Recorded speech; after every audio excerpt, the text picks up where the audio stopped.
Právě uvidíte tu nejlepší panenku, co kdy byla. Její jméno je Poppy. A je to první pravá inteligentní panenka na světě. Malá holka k ní může mluvit a Poppy jí dá odpovědi.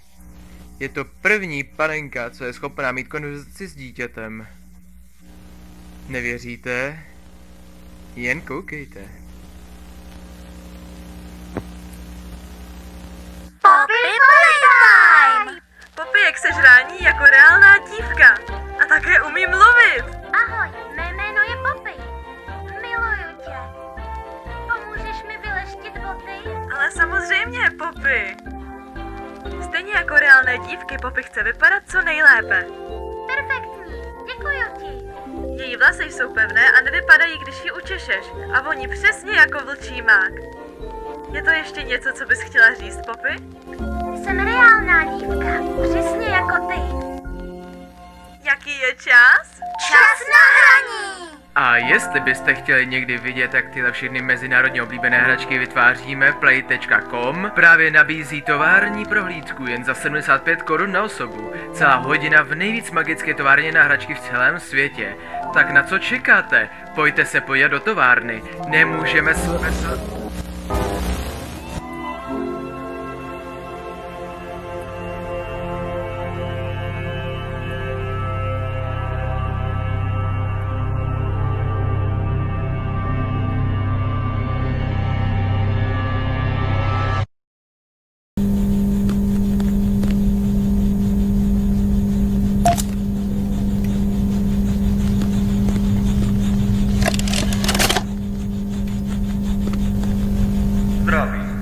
Mé jméno je Lidvier a jsem hlavou všech inovací tady v továrně na hračky Playtime. Jestli tohle vidíš, znamená to, že se zloupal do továrny po uzavření. Jo, nahrávám si tuhle VHS kazetu vždy po zavíračce. Takže narušiteli, jenom bych vás upozornil, jsme hrdí na naše vysoce kvalitní hračky, vynikající péči o děti a také na naše bezpečnostní systémy.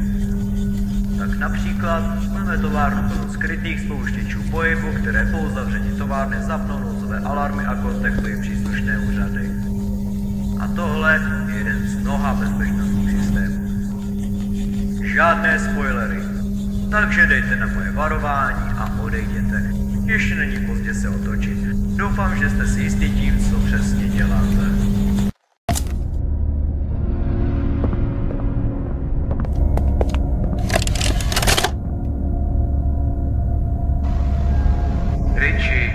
Kde drží ty krabice s Hugim? Já nevím, takhle ti to říct nemůžu. Pamatuješ, že se naposledy na tom se prováděla údržba? Ne. Samozřejmě, že ne. Nikdo v téhle pitomé společnosti přeště neví, co dělá. Přísám, že jsem tady neviděl ani jednu krabici, protože to skladiště začaly zaplovat harambáním ze siročince. Pravda. Chápu, je to pěkný program a zlepší to reputaci značky, ale je prostě těžké být z toho šťastný, když máte na našem krku výrobu a nejste ani schopni najít ty stupidní krabice s Hugim. Richie. Máš pravdu. Je to pro sirotky. Jen bych si přál, aby těch krabic bylo méně, všechno by bylo přijatelnější než tohle. Je to vůbec slovo přijatelné?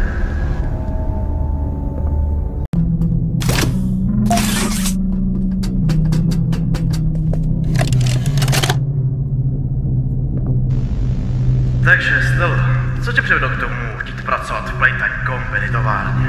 Hraní se s hračkami, když jsem byla malá, bylo tak magické. Mohla jsem jít z mého pokoje kamkoliv jinam na světě. Byl to tak skvělý pocit. A mít možnost pracovat v továrně, někde, kde mohu dělat radost dětem, se stejnou skutečností. To je moc dobrý pocit též. Někdy si opravdu moc přeji vrátit se zpátky. Být dítě, myslím. Je to divné, protože dospělí jsou jen děti, jen starší.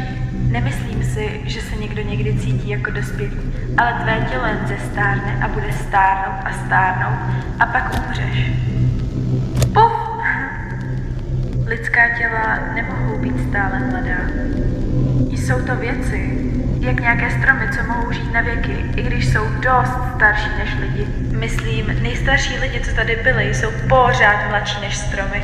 Tak hádám, že všichni jsme reálně vždy mladí pro něco, že? Dobrá, myslím, že jdeme trochu z cesty.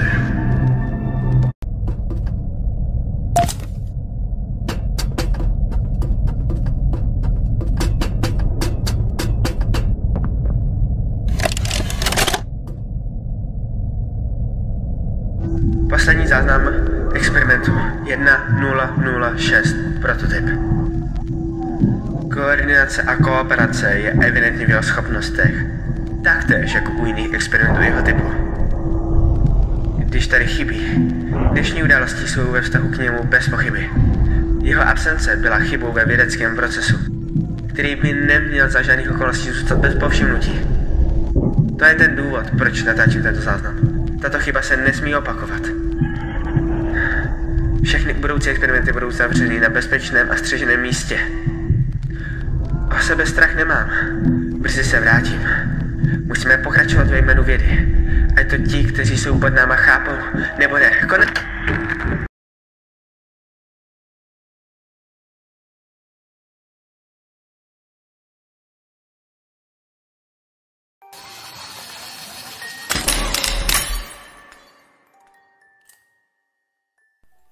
Ty jsi otevřel moji klec.